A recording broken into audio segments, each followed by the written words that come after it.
Hello again, everyone. Welcome to Washington Gun Law TV. I am Washington Gun Law President William Kirk. Thanks for joining us. This is going to be a video for the hometown crowd. We need to have a talk. It will also be for a video for anybody else who lives in a state where, yes, your governor is driving you absolutely crazy. What am I talking about? Well, I think everyone around here knows how I feel about Governor Bob Ferguson, both as the Attorney General as well as the governor. Now, my criticism has always been and will continue to always be about the policies and how he chooses to govern. And I recognize that many of you also share those views. However, there is a right way and a wrong way that we are going to change the state of Washington. And what I'm going to talk to you about today is something that really happened. It's in the news right now, but it does provide us with a learning opportunity or a teachable moment to teach you about Washington state law. Also to teach the legislature that you guys might need to update your laws a little bit, but also to have a more philosophical discussion about how we are really going to change this state if we so desire. So today, let's spend a few minutes, let's have a pretty serious discussion. Let's talk about this is not how we change Washington. Okay, America, listen, this is going to be a video for the hometown crowd here. We're going to talk local politics. Now, I'll be honest with you, Washington.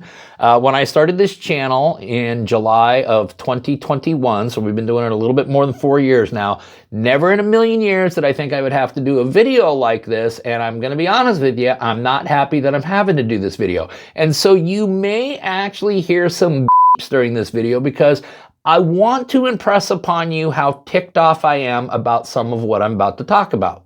What am I talking about? Well, I'm talking about a 34-year-old Lakewood man who now finds himself sitting in the Pierce County Jail with $200,000 bail on his head under allegations of threats against the governor or family and intimidating a public servant. Now, I'm not going to name the individual, but I am going to link up all the news stories down below that we relied upon in making this video, and yes, his name is prominently displayed. I also had someone go ahead and run the booking information on this individual. This is the screenshot of it right here, and yes, he is in fact being held on $200,000 bail under one count of threats against governor or family under RCW 9A.36.090. A statute that we're going to talk about because it might need a little updating, as well as he's being held on count 2, intimidating a public servant under RCW 9A.76.180. Now, this all has to do with something that started between some bantering on what we used to call Twitter and now we call X. This individual, when Mr. Ferguson was the Attorney General, had replied rather vociferously in staunch disagreement with what the Attorney General had said and probably did use some colorful language. However, none of those posts were really anything more than a really ticked off constituent exercising their First Amendment rights. Unfortunately, according to the probable cause affidavit, those posts took a rather dark turn in January of 2024. Now, one of the posts included language which stated, "The Constitution limits you, not us. We have the right to alter or abolish our government when it no longer serves us." Of which that statement is completely correct. And I have no problem with that statement whatsoever. That is an accurate statement of our constitutional principles. The problem is it was followed up by one extra sentence. "Here's a picture of a quaint front door to help you sleep at night." Oh yeah, and whose front door do you think that was? Yeah, it was the front door of Bob Ferguson's home. Now, again, I understand. I'm not a big Bob Ferguson fan. You're not a big Bob Ferguson fan. But let us remember that there is a Mrs. Ferguson in that home, and I believe he has at least one daughter. And while Mrs. Ferguson may have signed up to go along this journey with her husband Bob, the last time I checked, Ferguson Jr., the kid, no, they didn't sign up for any of this, okay? This is a product of what their parents have chosen as employment. They're just going along for the ride. So under no circumstance do we have any reason whatsoever to ever attack Bob Ferguson's spouse or Bob Ferguson's family. Now, apparently the post continued, but in March of 2024, a lieutenant with the Washington State Patrol had a conversation with this individual and kind of said, hey, listen, this is getting pretty out of hand. You need to knock it off. And apparently it stopped for a period of time.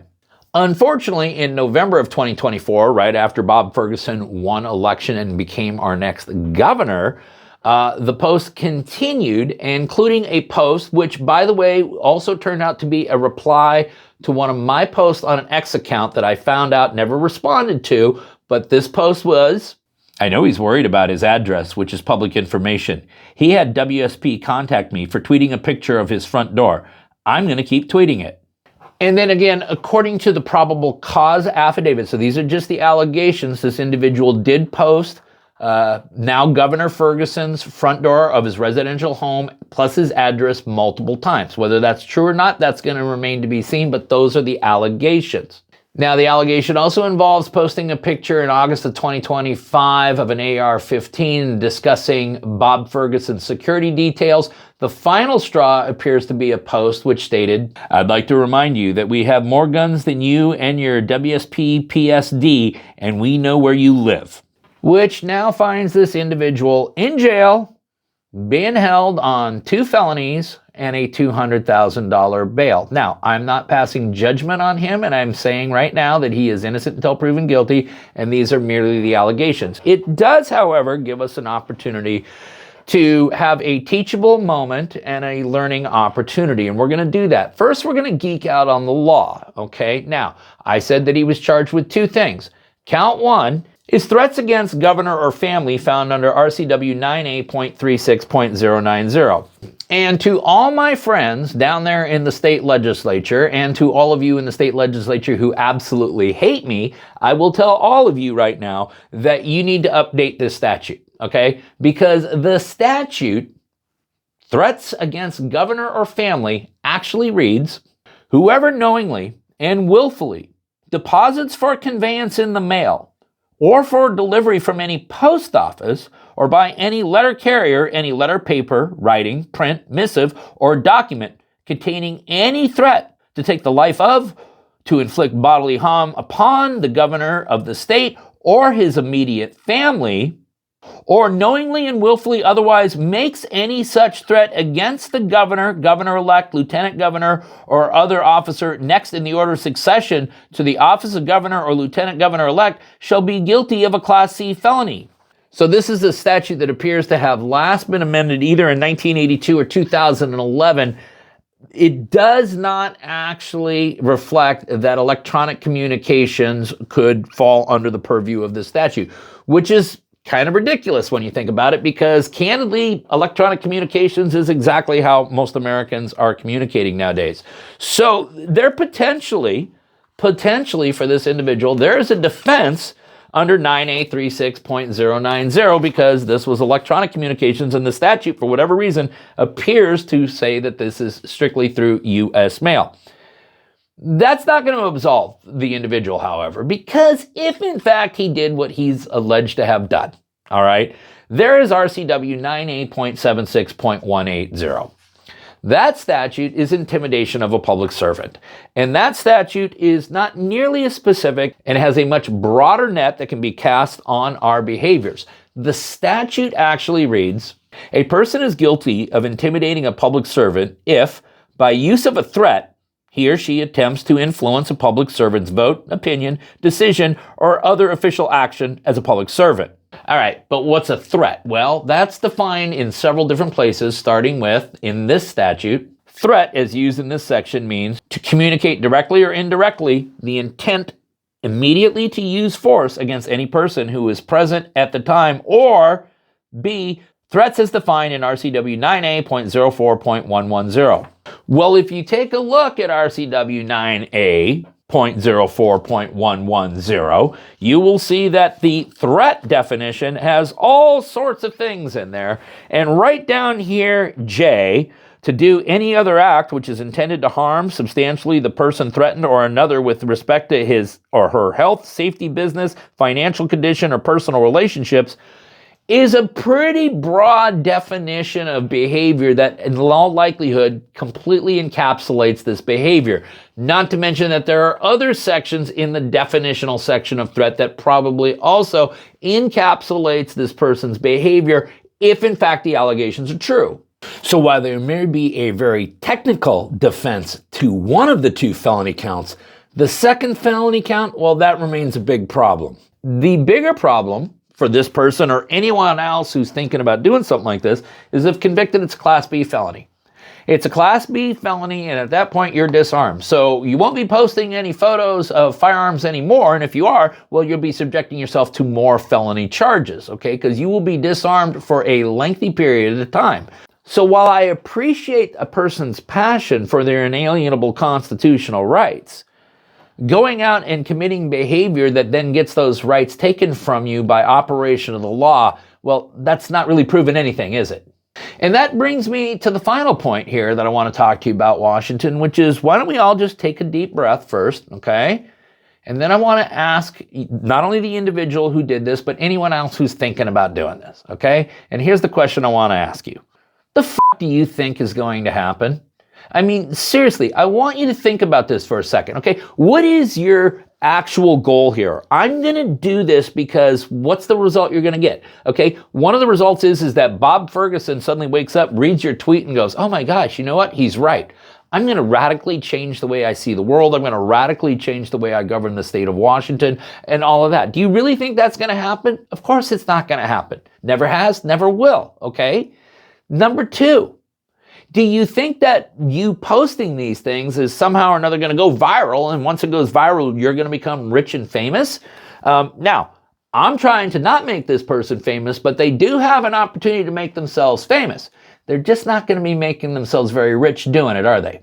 So other than just rage clickbaiting, there's really nothing to be gained from this, is there? But if you're thinking about doing this, let's just keep that in mind so that the next legislative session, when they're trying to greatly expand our red flag laws or take more gun rights away from us, what few are left, and they come up with all of their creative legislative findings, do you believe that in the legislative findings you can see, and recent threats to our governor makes this law necessary? And then finally, Washington, let's take a more 35,000-foot view. Let's take a look at the state of the modern progressive movement. And maybe this is hard for us to really comprehend because we're so far behind enemy lines here, but the modern progressive movement is really on its last dying breaths. They have lost support across all demographic groups, and they've lost that support because they detached themselves from reality and from common sense. Their playbook has been whittled down to 2 pages. All they got left is rage and violence.